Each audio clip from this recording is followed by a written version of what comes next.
আসসালামু আলাইকুম রহমতুল্লাহ। Guys, Nubia আরেকটি ফোন লঞ্চ করে দিয়েছে, নুবিয়া রেড ম্যাজিক 10 AR। যা নুবিয়া রেড ম্যাজিক 10 প্রো প্লাসের পরে এটা লঞ্চ করেছে। এবার তারা কিছু ইউনিক কাজ করেছে, যা ভিডিওতে অবশ্যই দেখতে চলেছেন। এবার কিন্তু ফোনটি মোটা না, এবার কিন্তু light weight and slim phone হতে চলেছে। অ্যান্ড ফোন থেকে কুলিং ফ্যানও সরিয়ে দেওয়া হয়েছে। বন্ধুরা, চ্যানেলে প্রথমবার হলে একটু কষ্ট করে হলে প্লিজ সাবস্ক্রাইব করে নেবেন অ্যান্ড লাইক করা আপনাদের ব্যাপার, ভালো লাগলে অবশ্যই করতে পারেন। বন্ধুরা, যদি বক্স কন্টেন্টের কথা বলি তাহলে প্রথমে থাকে একটি ছোট্ট বক্সের মধ্যে রয়েছে সিম ট্রানজিস্টর, কিছু ডকুমেন্টেশন অ্যান্ড স্টিকার রয়েছে, অ্যান্ড একটি হার্ড প্লাস্টিক কেস রয়েছে, type A to type C cable রয়েছে, অ্যান্ড 80 ওয়াটের একটা অ্যাডাপ্টার রয়েছে। চলুন এবার ডিজাইনের কথা বলি। এবার তারা ডিজাইনে ইউনিক কাজ করেছে। যা দেখুন, তারা ফোনটিকে এবার অনেক স্লিম পাতলা ফোন বানিয়েছে, যেখানে আবার কুলিং ফ্যান তারা সরিয়ে দিয়েছে, অ্যান্ড ফোনটিকে হালকা সাইডে এডস করেছে, অ্যান্ড ফোনটি 225 গ্রাম ওয়েট রয়েছে। তবে এবার হেডফোন জ্যাকও কিন্তু সরিয়ে দিয়েছে।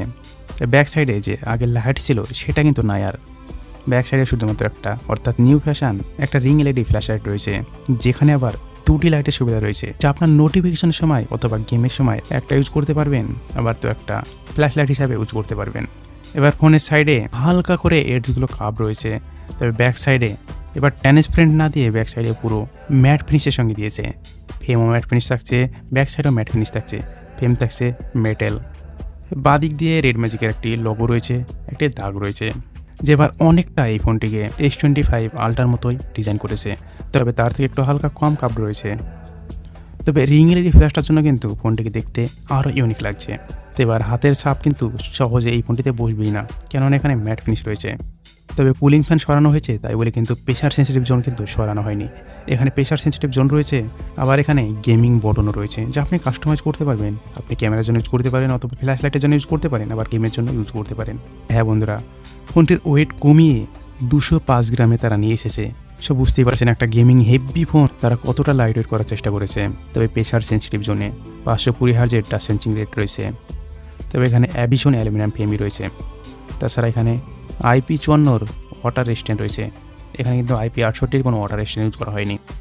গাইজ, ডিসপ্লে প্রত্যেকবারের মতো একটি বিগ ডিসপ্লে 6.8 ইঞ্চির একটি ইনভিজিবল ক্যামেরা ডিসপ্লে, যা আপনি মুভি দেখবেন অথবা গেম খেলবেন অথবা রিল দেখবেন, আপনাকে ফুল ডিসপ্লে অর্থাৎ মিনি কম্পিউটারের স্বাদ আপনাকে দিয়ে দেবে, যা শুধুমাত্র রেড ম্যাজিকের ফোনেই অ্যাভেলেবল হয়ে থাকে। অন্য কোম্পানি এখনও পর্যন্ত এটা বের করেনি। ক্যামেরা ভিজিবল অনেক কম হয় বললে চলে, মানে হালকা হয়তো সময়তে দেখতে পাবেন, তবে ক্যামেরা ওপেন করলে অবশ্যই দেখা যাবে। গাইজ, এখানে ডিসপ্লে রয়েছে 6.8 ইঞ্চির অ্যামোলেড 1 মিলিয়ন কালার্স, 120 হার্জের অ্যান্ড 1600 নিট পিক ব্রাইটনেস রয়েছে। ডিসপ্লে কিন্তু এখানে 2K ডিসপ্লে রয়েছে। ডিসপ্লে নো ডাউট ওভারঅল ভালো একটি ডিসপ্লে পেয়ে যাচ্ছেন, যেখানে মুভি দেখে গেম খেলে তো অসম লাগতে চলেছে। গাইজ, সফটওয়্যার অ্যান্ড্রয়েড 15 এখানে রয়েছে, রেড ম্যাজিক OS 10 রয়েছে, যা রেড ম্যাজিক 10 প্রো প্লাসের মতোই যতগুলো সুবিধা ছিল সবগুলো এখানে পেয়ে যাবেন। ওএসে যা যা ছিল সব কিছু পেয়ে যাবেন, গেমিং মোড থেকে শুরু করে কাস্টমাইজ সব কিছু সেমই পেয়ে যাবেন। তবে এখানে পারফরমেন্সে স্ন্যাপড্রাগনের 8 জেনারেশন 3 পেয়ে যাবেন, যেটা 4 ন্যানোমিটারে তৈরি হয়েছে, যার পারফরমেন্স কিন্তু টপ রয়েছে। যেখানে CPU স্কোর রয়েছে 3.3 GHz, বাট এটাও একসময় অনেক ভালো ফ্ল্যাগশিপ চিপসেট ছিল। যার জিপু কিন্তু অ্যাডিনো 750, যেখানে UFS 4.0 LPDDR5X রয়েছে। যার ভ্যারিয়েন্ট রয়েছে দুটি variant, 256GB 12GB, 512GB 16GB। যার অ্যান্ট্রয়েড স্কোর 23.5 লাখের মতো আসে। যার সিঙ্গেল কোর 2300 কাছে আছে, অ্যান্ড মাল্টি কোর 7000 কাছে আছে, অ্যান্ড 3D মার্ক টেস্টিং আপনি দেখতে পাচ্ছেন 5227 রয়েছে।